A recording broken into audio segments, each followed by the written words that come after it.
All right, I believe we are now recording.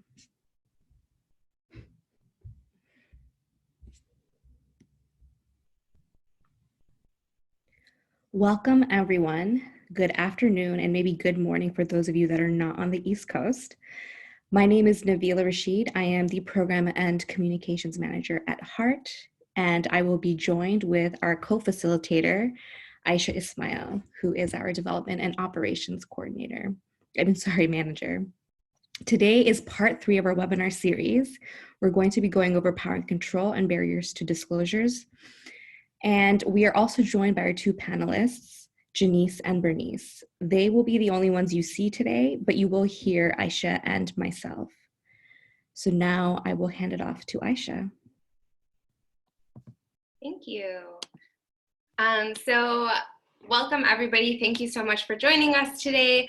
If you know anything about HEART, you know we love acronyms, and our name actually is an acronym that stands for Health Education, Advocacy, Research, and Training, and it is a perfect acronym to describe exactly what we do here at HEART. So with our health education, we provide campus and community workshops. We also have some virtual resources. We have virtual peer educators where folks can go online and ask our virtual educators questions and communicate with them virtually. And we also have a virtual resource center where we have blogs, guides, and videos on different sexual health topics. The A stands for advocacy. So we do 2 different kinds of advocacy. We do one-on-one advocacy, so we have trained advocates in sex ed and anti-sexual assault that offer people one-on-one support and give them information, ultimately leading to informed and empowered decision-making. And then we do systems advocacy, so really advocating for systems change that dismantles the stigma and barriers, preventing folks from seeking sexual health and sexual violence resources. For our research, we collaborate with academic research institutions to better understand the sexual and reproductive health needs of Muslim communities. And for training, we offer capacity building trainings and technical assistance to equip mainstream professionals and Muslim leaders to better serve the sexual and reproductive health needs of Muslim communities. If you can flip to that, thank you. We are actually celebrating 10 years of HEART this year, which is super exciting. So be on the lookout for all the exciting news and announcements that we'll make throughout the year. But part of the work that we did last year to really get excited about this year and our 10 years at HEART was just updating our mission and vision. So you can see those on the screen. Our mission is to ensure that all Muslims have the resources, language, and choice to nurture sexual health and confront sexual violence.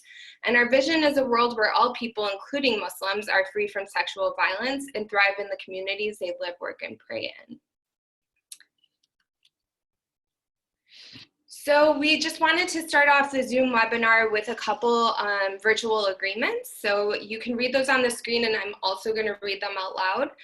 Participants' video and audio will remain off.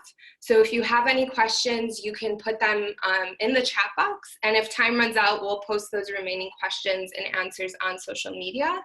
And all webinars will be recorded and shared on social media as well as our YouTube channel. So if you need to step out at any moment or leave the webinar early for whatever reason, feel free to do that and you'll have access to this content later on after the live webinar. And we also wanted to bring some community agreements into this space. So we begin all of our trainings with engaging participants in a process around community agreements, and you can see them listed on the screen. These agreements are meant to uplift the nuance and complexity that we need when beginning difficult conversations on gender, race, and violence. And as such, they are meant to be agreements for how participants will interact with each other for the purposes of this workshop. But we also invite participants to consider how they can apply these agreements outside of the workshop back in their own communities. So I'm going to give you all about 30 seconds just to look these over. And if you have any questions, go ahead and just drop questions about the community agreement specifically. If you need clarification or anything like that, just drop it in the chat box and we can make sure that we provide any clarification needed. So go ahead and take about 30 seconds.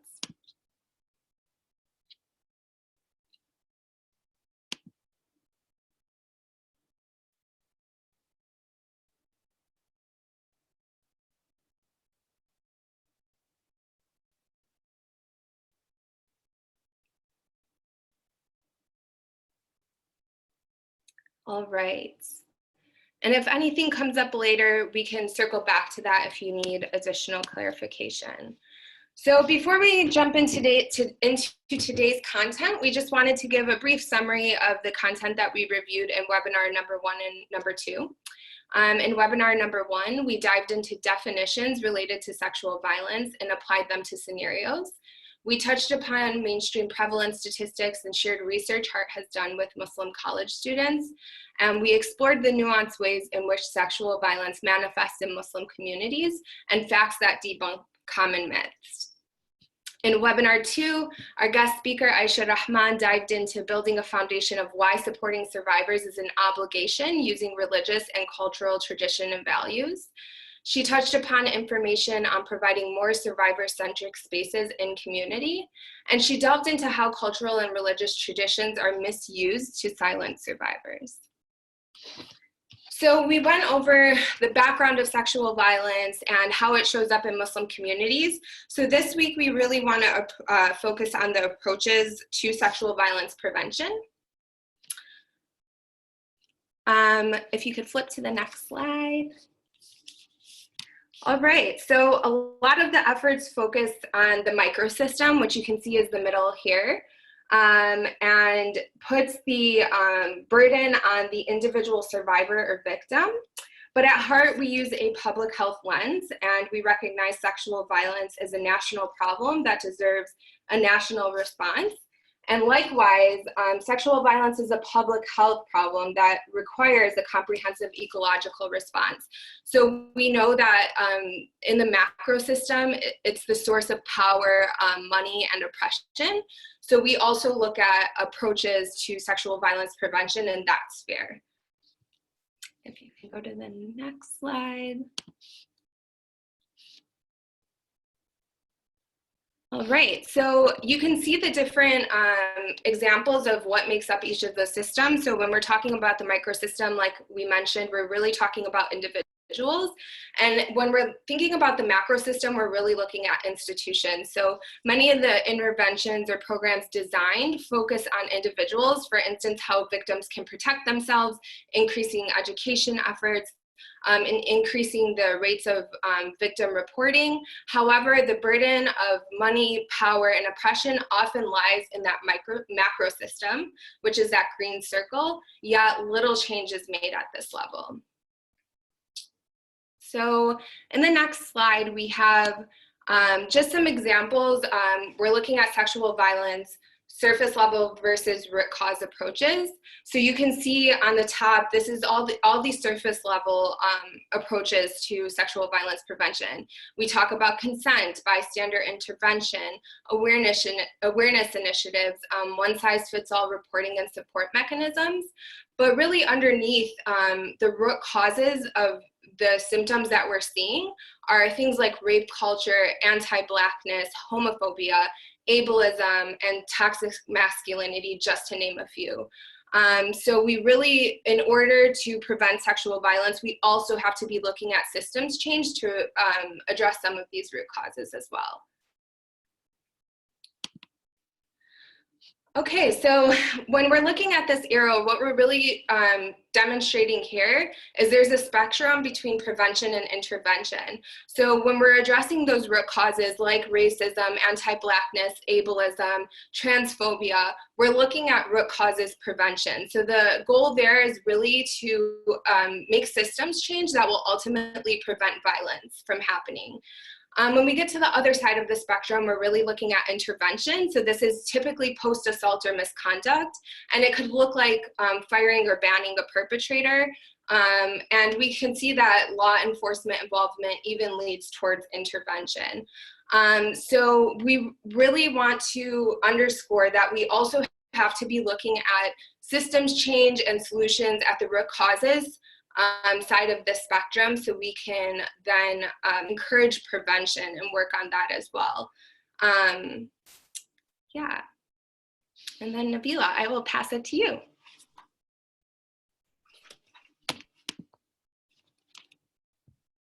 Thank you, Aisha.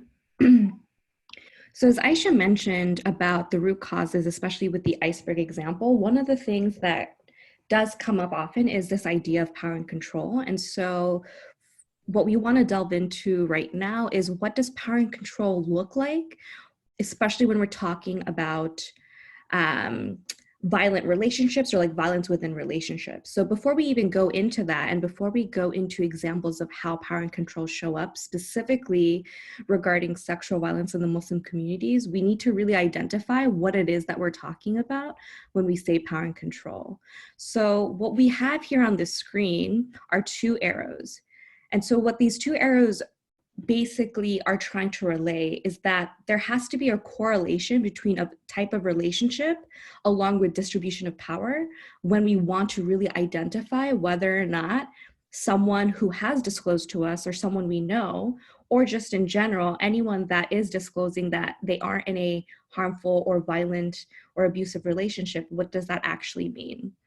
So on the top, we have type of relationship. And in terms of this, what we're really trying to say is, what is healthy, what is considered unhealthy and toxic, and then what is considered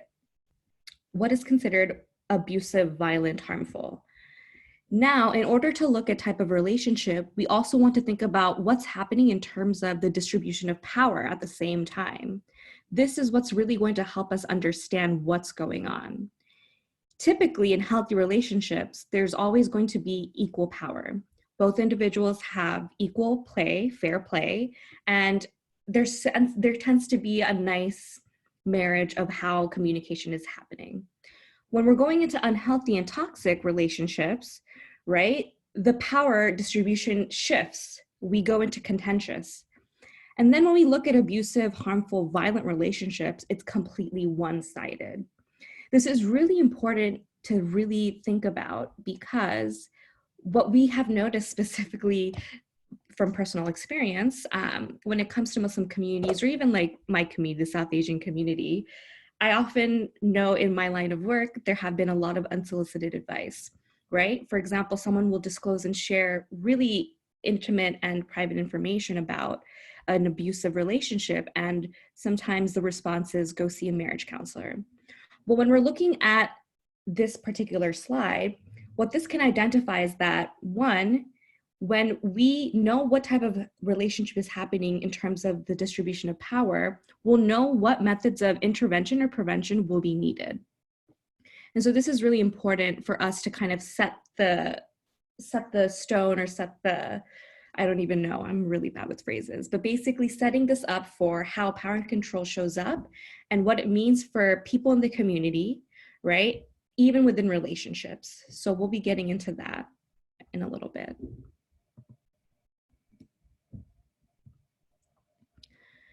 So power and control in terms of sexual violence in the Muslim communities.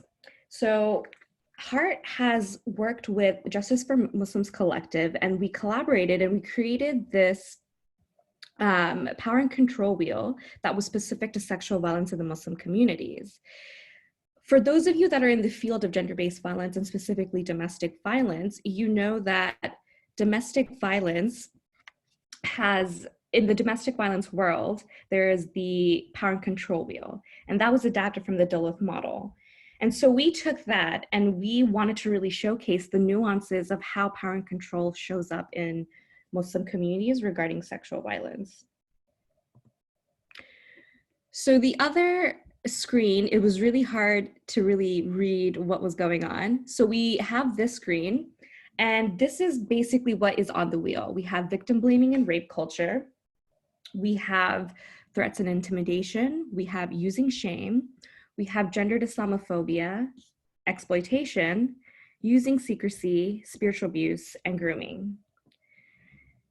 I'm seeing in the chat box, where can we get that wheel? So we will be sharing our resources post-webinar. So definitely look forward to any of those materials that are coming.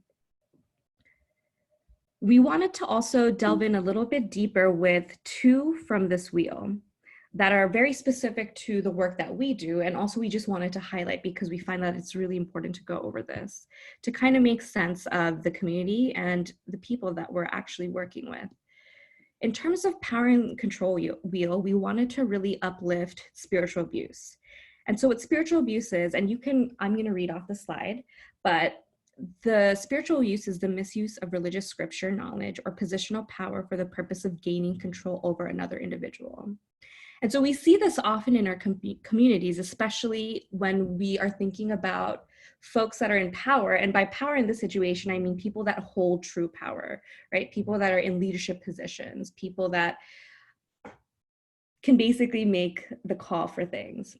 One of the ways in which this shows up specifically with spiritual abuse is using spiritual guilt tactics, using spiritual fear tactics, and using leadership position. And so these are the three specific ways that it can show up. Some of the examples, as you can see, for example, spiritual guilt is things like obeying, being a good wife, fulfilling duties. And these are things that can sometimes be taken out of context through the scripture itself as a way to tell the partner that you need to be a good wife or you need to obey me. Using spiritual fear tactics, again, using scripture as a way to scare people and say, you will be punished.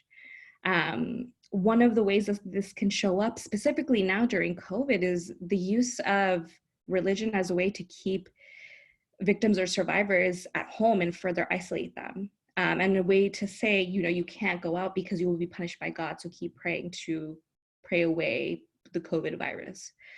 And then when we're looking at leadership positions and examples, specifically in our communities, we're seeing a lot of abuse and violence happening by community leaders.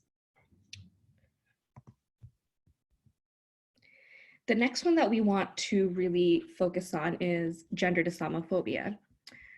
So here, this one specifically examines the intersection of gender and Islamophobia and how this shapes the experiences of Muslim women.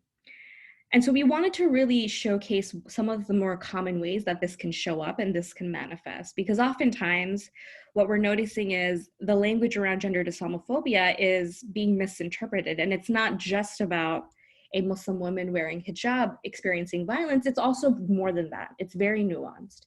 Some of the ways this can show up is Muslim women, this idea of Muslim women needing rescuing or saving, this idea that Muslim women are inherently oppressed, that Muslim men are inherently oppressive, right? So like language matters, and the way we are perceived, not only through social media or just this political context, it's also the way in which we're talking about Muslims within the community and even outside the community, which we'll go into later. Also, this idea of visible Muslim women face increased physical, emotional, spiritual, and sexual abuse and harassment. Again, this idea of women who cover themselves facing these types of violence, and that perpetrators of domestic violence and sexual violence use gendered Islamophobia to silence victims. So these are some common ways that gendered Islamophobia can show up. Another thing that we notice and that we wanted to include in terms of power and control is this idea of grooming.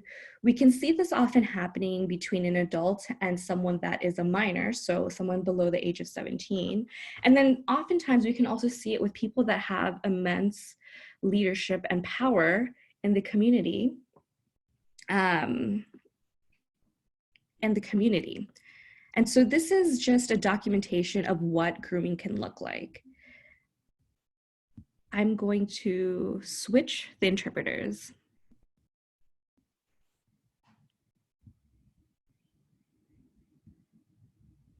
Great, we have switched interpreters. So yes, this is us documenting kind of like a roadmap of what grooming can look like. So I'll let you go ahead and read this, but we see this showing up a lot in the ways in which the person that is getting groomed feels a lot of guilt, a lot of shame. And when we go back to the power and control wheel, this idea of secrecy can also show up. And we see that, if you can see my mouse, right here in the roadmap of what grooming can look like.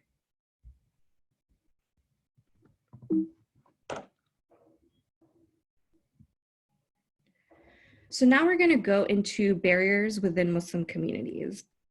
We really want to set this up by saying that within Muslim communities, oftentimes what we're noticing is that folks ignore the problem and there tends to be a reactive approach.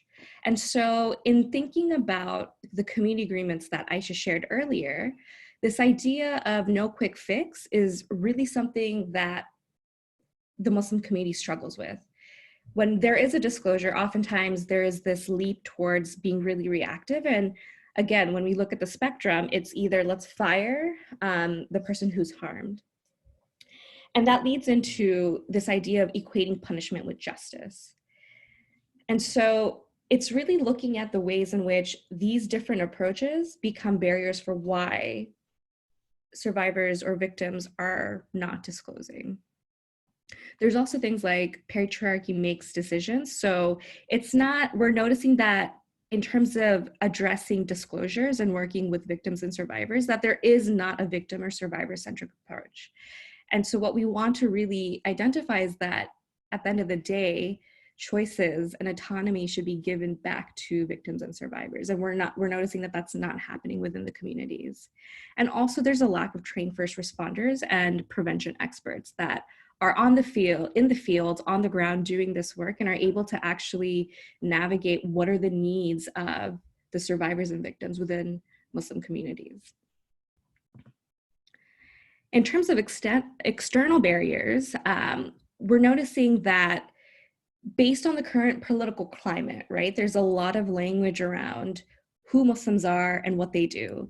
And so this can be a way to further silence and become a barrier for survivors and victims to also report or to disclose and share. We also have things like the Muslim ban, which again, a lot of these things contribute to Islamophobia. And if you think about even within the Muslim communities, people don't want to talk about sexual violence because of this idea of, well, Islamophobia is a thing.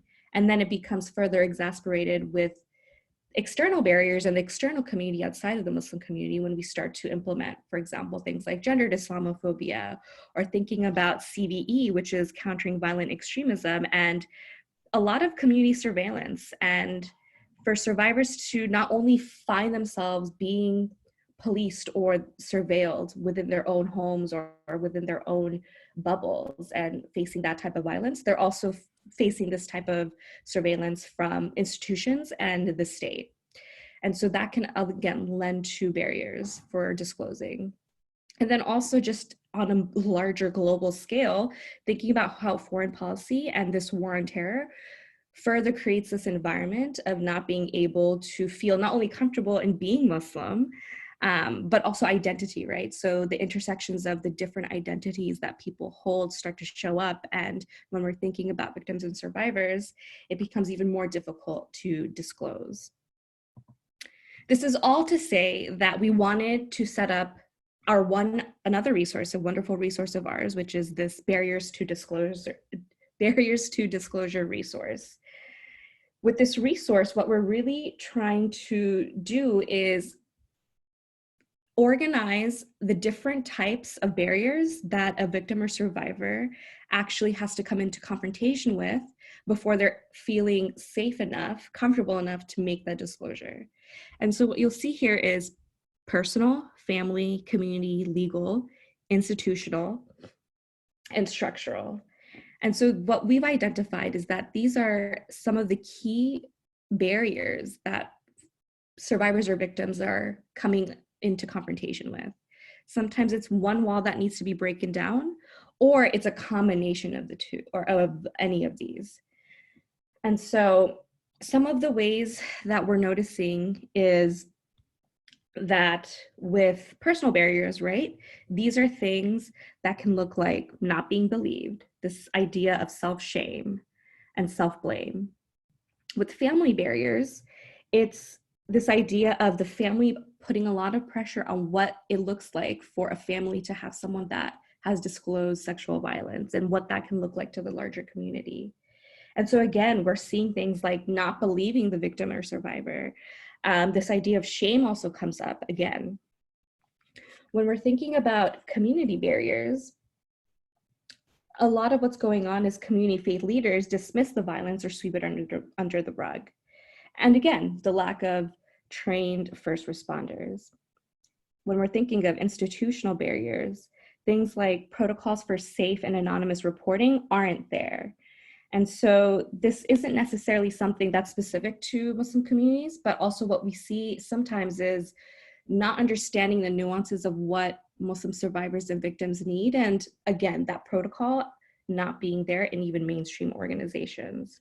And also just this idea of the power control dynamic. So what is the bureaucracy of reporting and how does that show up and further create a barrier? And then an example of legal barrier is the legal process, right? So for those of you that do this work, you know that regardless of whether you're Muslim or not, going into the criminal justice system, it's re-traumatizing. And that is the same case for Muslim survivors, is the legal process can be really complicated and really emotionally exhausting, as well as psychologically exhausting. And also the burden of proof in legal cases is just beyond a reasonable doubt. So just again, the different structures that are in place that have set up so many different walls for survivors. So they can go tackle one wall, but then they're coming into confrontation with another.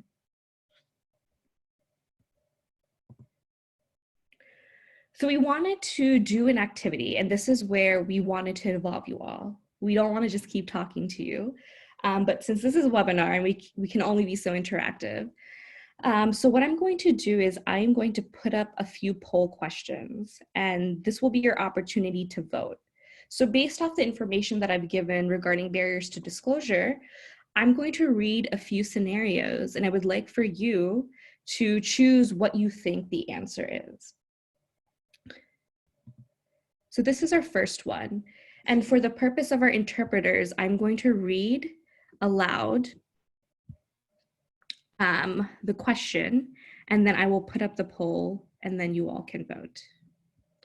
So this particular one, we want to know how the barriers are showing up. A young Muslim woman who never attended sex education courses experienced sexual abuse from a male relative, but does not seek help as she does not understand what is happening to her. She is also hesitant to say anything out of fear or disrespect for her uncle. I'm going to put up the poll and go ahead and let us know what barriers are showing up.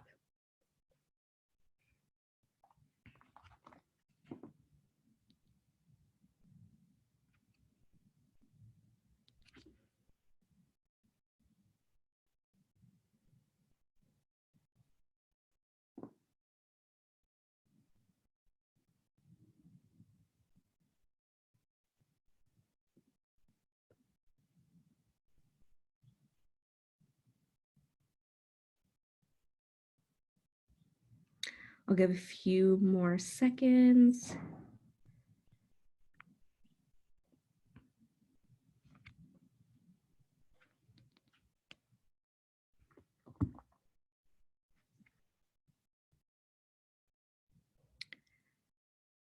All right, I'm going to go ahead and end the poll because we're at a minute.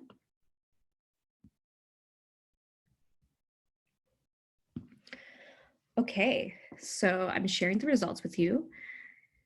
So 93% of you said that you're seeing that family is showing up as one of the barriers. Then the next two closest is individual and community. And then we have institutional, structural, and not so much legal. So yeah, definitely, we're seeing family as definitely a barrier. And what we can see even with that is this idea of family coming in, and also how family can control whether or not someone is going to be able to go to sex ed. I know growing up, my parents opted me out. So this is a pretty common thing. Thank you all for answering. We'll go to the next one.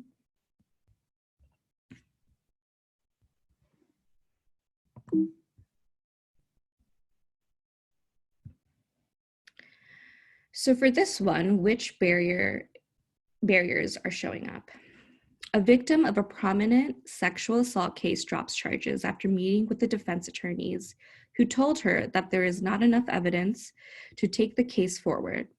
She is now afraid her community will outcast her as a liar and accuse her of spreading gossip and slander about a respected religious leader. I will put the poll up, and you all go ahead and vote and say what barriers do you think is showing up in this one?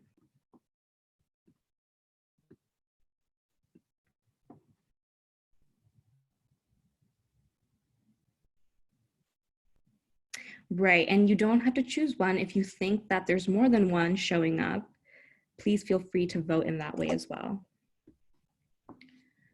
As you can tell, not everything is black and white.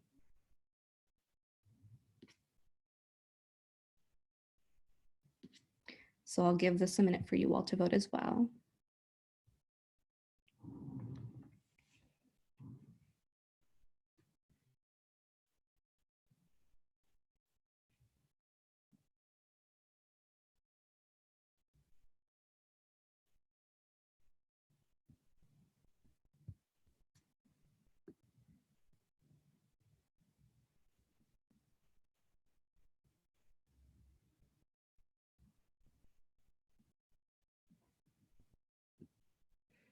All right, I'm gonna go ahead and end the poll. So 96% of you said legal, which, yes, we can see that since she is talking with the defense attorneys, and so that's definitely one. The next one is community, and then we have institutional, structural, individual, and then family. Yeah. So a lot of these are coming, they're intertwining, right? It's not just one barrier. We're noticing that in this situation, we have not only the legal barriers, but then also a really heavy emphasis on the community barrier, this idea of shame and gossip and slander. This does show up often. And again, one of the many reasons why survivors and victims are really hesitant in disclosing. Let's go to our last one. So which barriers are showing up? I will go ahead and read this. A young woman experiences sexual assault by her fiancé and does not seek help because she does not want her parents to know, given that their wedding is very close. That Friday, she attends a congregational prayer and hears the imam talk about zina, which is the Arabic term for premarital sex, as being any sexual contact. She decides she wants to talk with someone, but the mosque does not have any trained professionals for anonymous counseling. A friend convinces her to get a rape kit administered, but at the hospital, she is told the time frame has passed. She is afraid to go to the police because her abuser is a Muslim male immigrant. So with this last one, vote and let me know what you think is showing up. And I'll give a minute for this as well.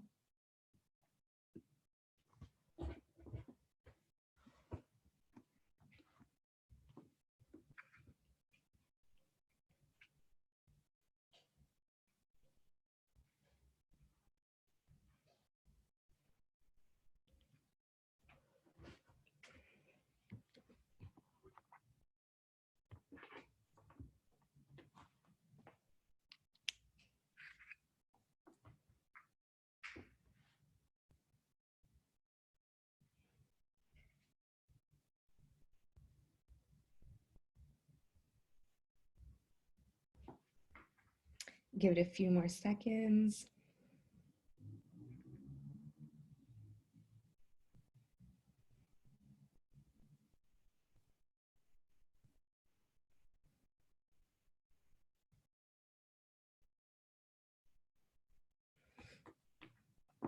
All right.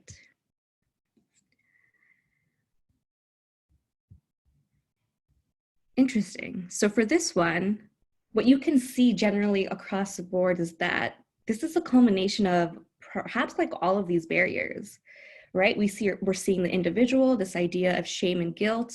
We're seeing the family, the idea of, again, shame, and also misinformation about what sexual assault is versus premarital sex, and what sexual contact means and what that looks like on the family. Community, barrier, again, the shame and guilt, unfortunately. And then we're seeing the legal, right, institutional, structural. So all of these, right, are showing up in this particular example. And as you can tell, it's really hard. And you'll see power and control showing up. You'll see how root causes play into not even playing into, but like leading up to why a victim and survivor is not disclosing or why it's really difficult. And so with our first webinar, we did go over some of the statistics of the low rates of reporting. And these are probably some of the reasons why. In fact, these are probably supporting and giving context to why Muslim victims and survivors find it difficult to show up and really be able to access resources or being able to access different ways to get the support that they need, given these different barriers that can show up. Thank you all for participating in these polls. And thank you all for joining us for today. We wanted to let you know that, one, before I even go into letting you all know what's going on, I'm going to go ahead and change our interpreters.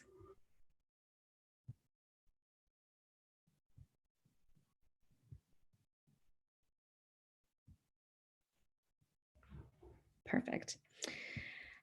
So we wanted to let you know what's coming up for next week. So next week is our last of the series webinar on Wednesday. It's Responding with Rahma, and it's just going to go into the last bit of what it actually means to create that space for Muslim survivors and victims. And that'll be the last of our series for Sexual Violence Awareness Month. We also have a blog post on the impacts of COVID-19 and violence in the homes. We will be sharing the link to that the end of this week, especially for those of you that want to know what are some more tangible ways that one can really provide support for anyone that might be in a harmful or abusive situation. We also have our webinar recordings that are available, that are going to be available on Facebook and YouTube. So for the first 3, you'll already notice that we have posted, and then we will also be posting today's. And then also donate to Heart. This is some interesting times, and in order for us to be able to make this work sustainable, in order for us to continue to provide you online programming, especially amidst this really, really uncertain time, we're just asking for some donations so that we can continue to do this work. And then one more thing before you all leave, we do have our online survey ready to go. It's a study of sexual violence within Muslim communities. And so Aisha has sent the link over on the chat. We will also be sharing this with you all with post-webinar information, but this is the link. So if you qualify or if you meet all the requirements, definitely go ahead and take this survey. We are super excited about this particular research. And so for any of you that have any further questions, I'm looking at the time and we have 5 more minutes, so maybe we can spend a little bit of time seeing if anyone has any questions. But otherwise, follow us on our social media. Here's our contact information. And if anyone would like to link offline, you can email us and we can try to see what we can do. But otherwise, thank you all so much for joining us today. Thank you to Janice and Bernice, our interpreters, for doing an amazing job. And thank you, Aisha, for co-facilitating with us, with me, not us. The two of us are.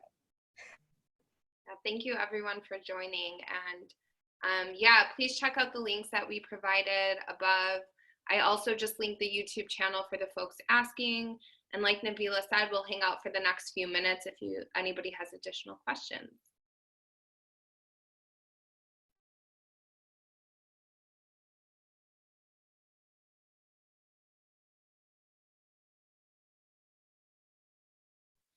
Nabila, someone asked, Florencia asked, can you go back to the difference between institutional and structural barriers? Yes. Let me pull that up. And also individual. Yeah, you know what I can do is what we'll do is we'll share the document, our resource document, which goes more in depth with it. And it'll also provide you specific examples. So I wasn't able to do all the examples today. And so that might be the most helpful. I think someone did link to that particular document in the chat. But that does a deeper dive into it. All right, we're getting a lot of questions.